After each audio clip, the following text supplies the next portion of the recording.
Hey y'all, Liam O'Donnell here, editor-in-chief at Cinepunx.com. I wanted to try doing a video. We haven't really done this before. This is a new step for us. Maybe it'll go over well, maybe it won't. I don't know. But hey, I got someone to edit it. I might as well give it a try. If it works, it works. That's cool. That's great. If it doesn't, that's also fine. It's not the end of the world. I'm going to give it a try. I want to thank you all for all the support we've gotten over Cineween. We've had a lot of people submit. We've had a lot of people write for us. We've had a lot of people contact us and let us know that they appreciate the content. They appreciate what we're doing. We really appreciate that. As I was thinking about Cineween and us going into Cineween, there was part of me that didn't even really want to do it. There's a part of me that wanted to just let it go. Just say, this isn't something we want to be a part of. And that's not because I have anything against horror or that I don't want to celebrate Halloween. I love Halloween. Halloween is a time that is important to me in a way that probably doesn't make sense since I'm not a kid anymore. But it is. It matters to me.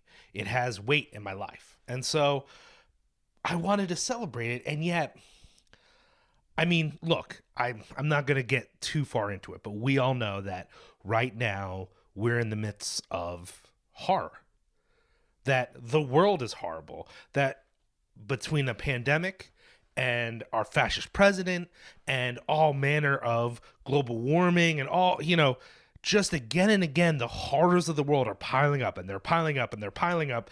And it might be hard to think of, well, enjoying scary movies or scary stories, or whatever it is that Halloween is for you, especially if for you Halloween is like a frivolous decorating time. Maybe you don't feel great about that. That's how I felt. I was reminded of the well-known, if you haven't read it, you should read it, James Baldwin writing about The Exorcist. And his concern with The Exorcist was that the view of the devil in The Exorcist is almost too small. That the devil who is so concerned with this little girl and her soul, whatever that might be, is not the devil that haunts America. That the devils of white supremacy and of Black Death were far more significant. So how could we even talk about all this other stuff? There's something about the particularity of horror that maybe feels small to you right now. That maybe feels like frivolous. And that was my anxiety. That the witches and demons and slashers of our imagination are in no way as terrifying as the actual world we're facing. I think this is not an uncommon view. Many of us who have interests in things that feel frivolous, maybe you are obsessed with power violence. Maybe you care about Italian giallo films. When you have these other interests, whatever they might be, sometimes it can feel strange to put those interests up against the world, No matter how much you talk about politics in your review of something, no matter how much you engage social justice in the t-shirts you sell, Bink, it's not the same as organizing. It's not the same as a general strike. It's not the same as feeding people who are hungry. It's not the same. I don't know if I can completely dispel that for you, but I want to acknowledge it. That you might, in your engagement with Halloween, be having this feeling that maybe all this horror of this type, it's just not that important, and it's not worth thinking about right now. I want to say to you that it is worth thinking about, that there is something there, even in the face of this range of other horrors. One of the things I want to say about the horrors we face is that they are related to the way the world functions. Too often when we're talking about horror of the world, or the trauma, or just the terrible shit that we hear about every day, they're part of how the world is now functioning. The ways that class and wealth take away our money, take away our identity, or the white supremacist system, or the patriarchal system, or all these various transphobic, sexist, whatever it is, systems that deny our humanity and limit the ways that we can even be human and have prosperity. Whatever those things are, it can be easy to think that those are simply the work of individuals or groups of individuals or even like one particular political party. But we all know that while those things might be true in each individual case, they're a part of the world. And often horror functions as a way to think about those things without looking at them directly, right? That horror can create a space where we are thinking about death, where we are thinking about suffering, where we are thinking about pain and loss and humanity, but indirectly, like almost through a veil, that we know that this is about the thing, but it's not obviously about the thing. So perhaps Halloween, the movie, gives us an opportunity to think about how helpless we all are, or how death is often not motivated by emotions, that death just sort of comes, and that it's more frightening to think of the lack of humanity, the lack of personality in how death shows up. Or maybe Alien, or probably any Lovecraft thing, is about a hostile world.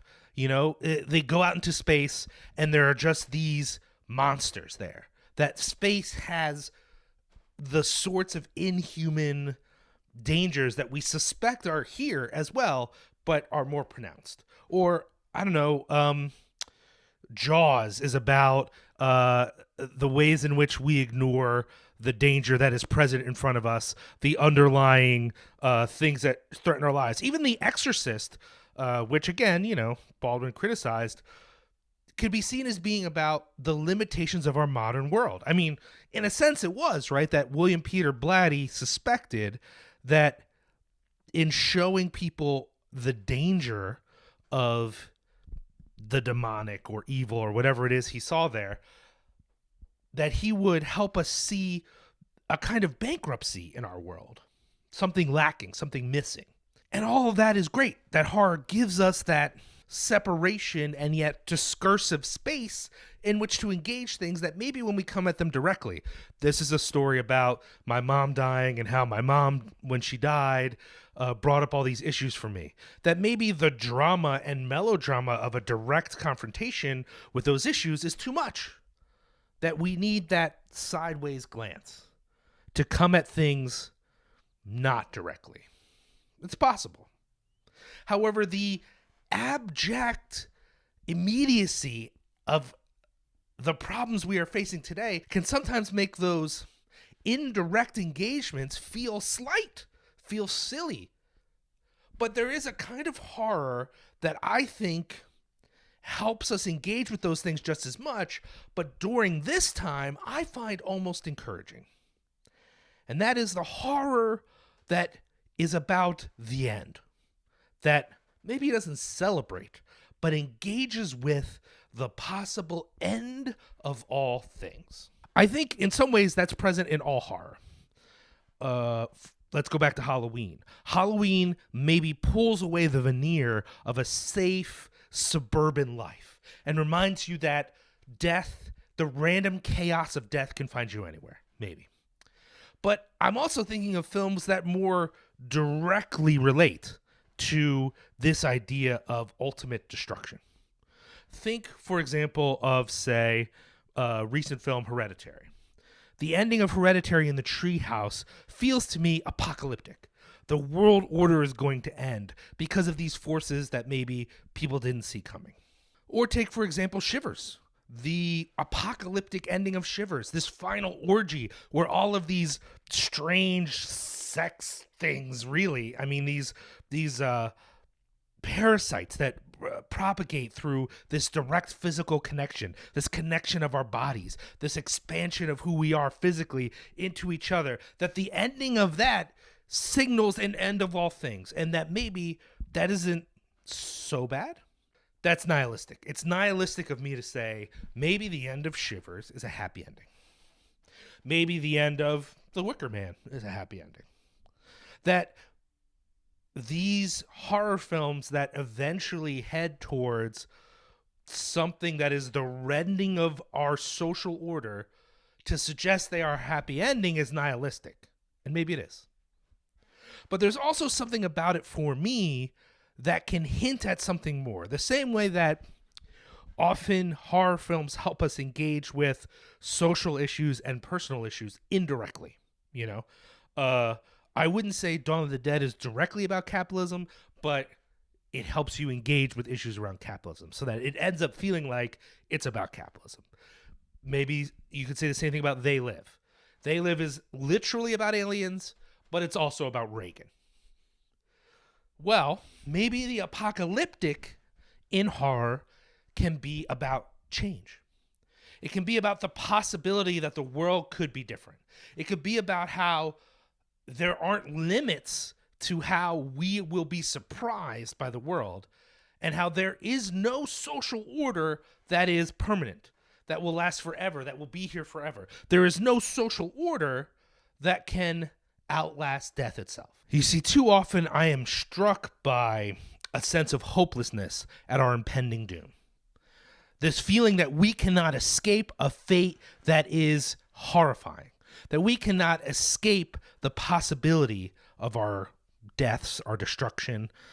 Maybe that's too dramatic. We cannot escape the possibility of a system that doesn't value us, of a world that doesn't honor our creative work, of family lives that let us down, of children that will be as abused and exploited by the world as we were when we were kids or as adults. The family home could be an abattoir. Our neighborhoods could be the sites of conflict. And horror reminds us of those realities, but also suggests that the certainty of them is not necessarily certain. The systems that control us, that limit us, that allow us to thrive in some ways, but also cut us off in others. These systems seem to be lubricated by human blood, that our suffering and the inevitability of that suffering is part of what makes them function. I think of when I was working with folks who lived on the street. And so much of what was expected of them, in order for them to have a chance to change their situation, ignored the reality of their humanity. There's something distinctly inhuman about it. That's how I feel about a lot of our systems. And so when I say there's some hope in a narrative that is about how nothing lasts forever and all things could be destroyed, I'm not being some sort of end of the world type, because I don't literally want the guy in the treehouse to become the demon and destroy the world. But what I do think is that the order, the current order, the order which leaders are thinking of when they say we need to restore law and order, the order that doesn't care for our individuality, the order that in the end many of us feel like is inevitable, that we can't escape it, that whatever we do and whoever we are, no matter how creative and insightful and loving and kind we are, it's going to fucking kill us, that order won't last forever. It can't, because nothing does, because death comes for everything. That feeling can be a source of hope. I don't want to focus too much on that hope of the end, though. There's also a revelation, right? I mean, hate to be the Bible dude, but apocalypse means revelation. That's what it means. It means the uncovering, you know? And there's a way in which horror does that as well. And I think that's worthwhile right now if you're feeling like, well, what do I care about various scary monsters? What do I care about various hauntings and things like that in a world that is already so destructive? Well, that destructiveness is revealed through the narrative of horror. That something about the way horror tells the story helps us see that destruction better. But I do think that if you are feeling like there is no hope, there can be hope in the honestly bleak reality that all things end, that there is nothing that doesn't change. That might feel maybe, again, a little too biblical, and, that's fine. But I've always taken solace in this too shall end. And right now, when everything feels like we can't escape, our future is written for us, that it's really hard for us to think of the possibility, the opportunity, the potential, knowing that there is potential in destruction or even the potential for an end is a source of hope for me. So this Cineween, I hope some of our ruminating and thinking about horror and darkness and death and destruction and fear and all of that stuff, that also had some small kernel of hope, because you're thinking, this isn't going to stay this way. Nothing is static. Yes, in some ways, nothing changes, but in other ways, it does. So, thank you again for supporting us during Cineween. Thank you for thinking of us. Thank you for being a part of this. And thank you for your support of Cinepunx. Cinepunx only exists because there are people out there who care about it, who give us their feedback, who give us their support. And we love you for it. And we thank you for it. And if you want to be a part of it, you can always get in touch. And remember, even this will change. And that gives me hope.